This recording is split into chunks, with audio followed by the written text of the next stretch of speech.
Texas Tech men's basketball is set to open up conference play on New Year's Eve out in the 806 against the UCF Knights. In today's video, we'll give you an injury update on the two bigs for the Red Raiders and JT Toppin and Federiko from the head man himself, Grant McCasland, as well as look ahead and what can Red Raider Nation expect from Texas Tech in the Big 12. Hey, how's it going, everybody? It's RC Maxfield here for the Back to 12 podcast, and it's finally here, people.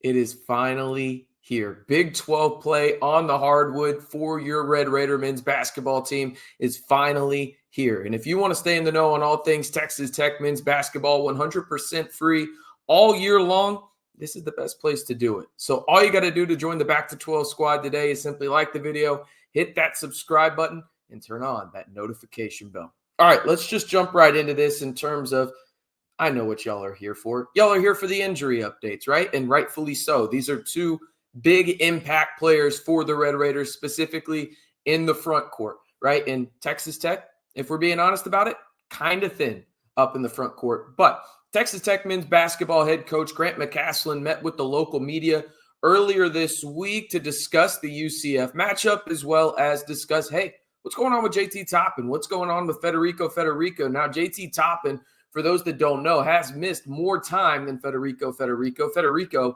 actually had a great game the last time he was on the floor. I mean, north of 20 points. Looked like a legit all Big 12 type center. I would not expect that in Big 12 play, but it was a great game by him. Both of them missed the last non-con game, but according to Grant McCasland, when asked who he expects to be available against the UCF Knights on Tuesday out in the 806, McCasland said, "Our anticipation is that everybody is going to be able to play outside of Jazz Henderson." Quote, McCasland said, finishing the quote here, "We've had everybody in practice, and at this point, we would anticipate getting everybody back." Now, that's huge because I'm seeing a lot of narratives being pushed on social media in the sense of, is Texas Tech actually good? Well, you got to look at it. Is that St. Joe's loss that they had up in New York bad? Yeah, it's not even a quad 3 loss. Like it was a bad loss. Let's get that out there. But they lost to Texas A&M, a team that just went and beat Purdue up in Indianapolis. For those that don't know, Purdue's basically right down the street there. That was a home game for the Boilermakers. A&M won that game. Now, Texas Tech lost to A&M. It still holds an L in the L column for sure, right? But they lost by 5 without their best player in JT Toppin in a game where D5 wasn't all that great shooting, and neither was anybody else outside of Chance McMillan late and Kevin Overton, who kept you afloat in the first quarter there at Dickies Arena. So to have these two guys back is big-time news, must-hear news for everybody that is associated with Texas Tech men's basketball because, again, in my estimation, JT Toppin is a top 5 player in the Big 12 conference. This is a guy that's a projected late lottery pick or first-round pick in next year's NBA draft at worst, okay? Federiko, is he the best center in the Big 12? Obviously not, but he is a key component to what Texas Tech needs in terms of a rim runner. He's a guy that affects shots at the rim on the defensive side where Texas Tech lacks in terms of length, in terms of multiple front court guys. That's their guy right there in terms of impacting things, and he's done so at a high level in the ACC as well up in Pittsburgh. So again, getting these two guys back is going to be instrumental to the Red Raiders' success and their chances to really get off to a hot start in the Big 12. And again, I thought it was very, very smart what Texas Tech did with JT Toppin in the grand scheme of it. Like, would you want them to have a better non-con schedule? Yeah, like I want to see them play more good teams and not, Prairie View, left side of the roll, 7-Eleven University, right? Like, I get it. I'm right there with you. But at the same time, I'd rather make sure JT Toppin is 100% healthy or as close to it as possible going into a conference that it may not be the best this year because the SEC is loaded on the hardwood, but it's definitely the second best conference in America, and you have every chance in front of you to not only win the conference, but also go in and get an at-large bid. Okay, so why not get your best player as close to 100% as possible with a lower leg injury and make sure he's good to go in the Big 12? Again, you have every opportunity in front of you to increase that resume and make things where it's impossible for the committee to keep you out. All right, what to expect from Texas Tech men's basketball in the Big 12? let's look at some numbers going into conference play and some areas that I think Texas Tech needs to address, where certain players I think should, try and be a little bit more aggressive. And also what I think Texas Tech's Achilles heel could be when it's all said and done. Texas Tech was picked, to finish 7th in the Big 12 in the Big 12 preseason media poll. The Red Raiders head into conference play ranked 19th in the net and 15th on KenPom, okay? Now, this is where things get interesting, and I want to give it a shout-out to JBR Bracketology on Twitter. Be sure to go check them out. They do a great job of breaking down each team around the country if you ask, and phenomenal job on the Texas Tech side of things. Entering Big 12, and this is a stat from them, the Red Raiders have 0 quad 1 plus 2 wins, and a St. Joe's loss is 5 spots away from becoming a quad 3. So not ideal, right, if you're Texas Tech in terms of the resume. Now, again, if you look at this from a 1,000-foot, 2,000-foot view, you have everything in front of you like we just discussed. The Big 12 is a gauntlet, and more so this year than really any year, because you're not going to have a bye week, quote unquote, this year. You're going to play 20 conference games. So you're playing 2 conference games every week for 10 weeks straight. It's going to be basically who can stay healthy the longest, damn near, in this conference, okay? So that was another reason why I thought it was important and a really smart decision for Texas Tech to keep JT out, even though I think he probably could have played those last 2 non-con games and just said, hey, we're going to make sure you're 100% or at least as close as we can get you there when Big 12 play starts. Now, some things that I would like to see Texas Tech do in terms of aggressiveness. I'm going to call out Elijah Hawkins. I don't know if that's the way to say it, but Elijah Hawkins has to be more aggressive. And Texas Tech had this issue last year with Joe Toussaint. Obviously, very different skill sets, right? Elijah Hawkins is arguably the best passer in America. If not the best, he's definitely in the top 5, at worst 10, okay?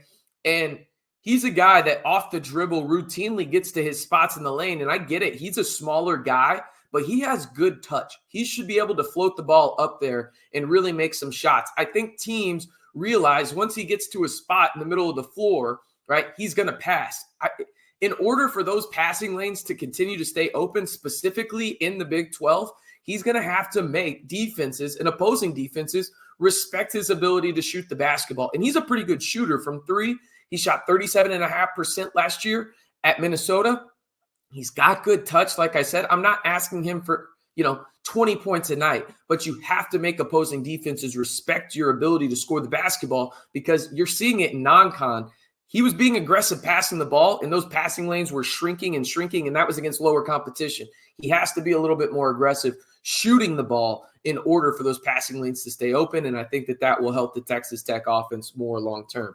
Now, we'll see where the starting lineup is. I think in terms of the starting lineup for Texas Tech against UCF, you're going to see Hawkins, McMillan, D5, Toppin, and Fede, right?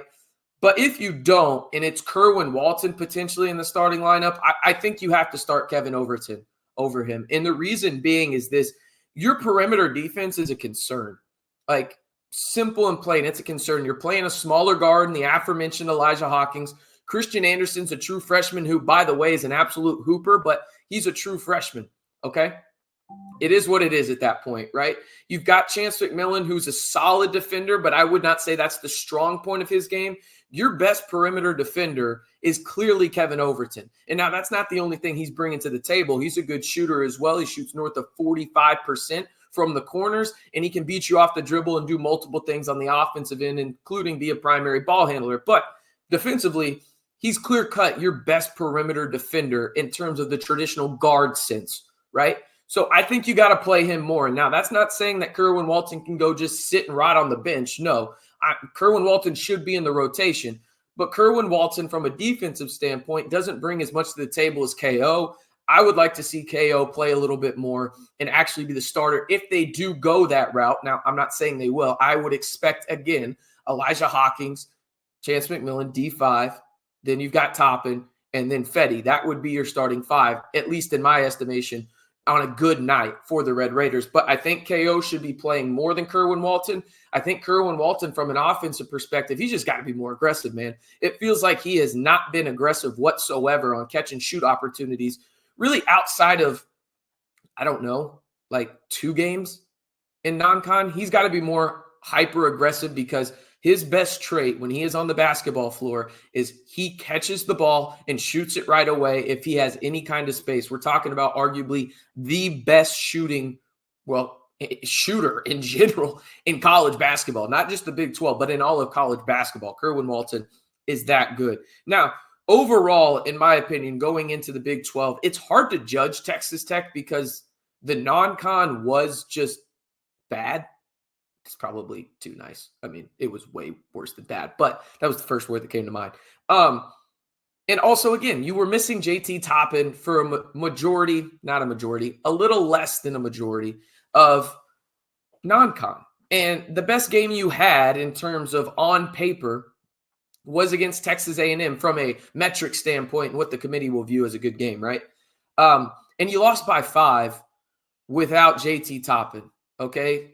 You had Kevin Overton keep you afloat like I talked about earlier in the video. Chance McMillan shot well in that game as well. It's hard to judge Texas Tech. That being said, call me a homer if you want. I'm still standing by what I think this team can be in the Big 12 and in the NCAA tournament. I think this team has an excellent chance to really surprise some people because I get it from an outsider's perspective. Who have they really played and what have they shown you in the games that actually matter? I get it, right? But keeping JT healthy, getting Fede back as well, and keeping everyone else healthy in your rotation now that you don't have Devin Cambridge, now you're only about 9 deep, right? You got to keep guys healthy. But in my opinion, you're really good at spacing. You're really good at shooting. It would not shock me at all if Texas Tech is shooting as a team close to 40% this year when it's all said and done. However, the defense could be your Achilles heel. Again, that perimeter defense scares me a little bit. You've got guys that have some length down there. I really like your trio in the front court, obviously led by JT Toppin. Fede squared. He's obviously got a lot of experience, and I think people aren't talking about EY enough in Yelahu. I think Yelahu has developed his game where if he's your third best big, I think you're in a solid spot. But again, you got to keep those guys healthy.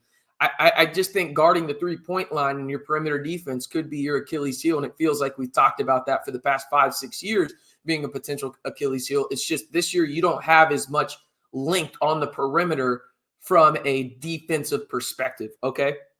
Overall, though, I have the Red Raiders finishing conference play with 12 or 13 wins. And I believe Ken Pom has the Red Raiders with 13 conference wins. I think it's more likely they end up with 12 and they go 12-8 in the Big 12, but 13 is not out of the range of possibilities. And if they do that, I think that secures them a top 5, maybe 6 seed, a similar position you were in last year going into the NCAA tournament. And if you do win 12 or 13 games, I think that probably puts you in the top 5 of the Big 12 this year, because outside of Iowa State, like there's a couple other teams that are probably close to them. I think Houston is better than their record shows, but like outside of Iowa State, I don't know if there's a clear cut like team that I think is just bona fide better than the Red Raiders on any given night. Like Iowa State, regardless of if it's in Lubbock, Ames, or a neutral site, I'm probably picking the Cyclones. But outside of them, I don't think I can, right? So again, it'll likely translate to a 5 or 6 seed if the Red Raiders do get to 12 or 13 wins in the Big 12. And I think that's where they will end up. And again, it's going to be a lot of fun. You've got a potential lottery pick in JT Toppin. You've got one of the best players in the Big 12 in D5. Chance McMillan is taking a larger role. You've got a star freshman, in my estimation, in CA and Christian Anderson. Elijah Hawkins is fun to watch. Kevin Overton is one of my favorite players in all of college basketball. Loved him at his time at Drake. Glad he's in scarlet and black now. So it's going to be a lot of fun. Health is going to be the big thing, as well as perimeter defense, but they're going to shoot the lights out. And this is going to be a really fun team to watch in 2024, 2025 in Big 12 conference play. All right. That's going to do it for your Texas Tech. What to expect from them in the Big 12 preview this year for Texas Tech men's basketball. Again, if you want to join the largest group of Texas Tech fans on YouTube for 100% free content, not only about your Texas Tech Red Raiders on the hardwood, but in the portal. And then, we cover this thing called football as well, whether it's happening on the gridiron, the portal, recruiting, whatever it is. We've got you covered for both football and Texas Tech men's basketball right here on the largest group of Texas Tech fans on YouTube. And hey, the easiest way to join It's 3 simple steps. Like the video, hit that subscribe button, turn on that notification bell to join the Back to 12 squad today.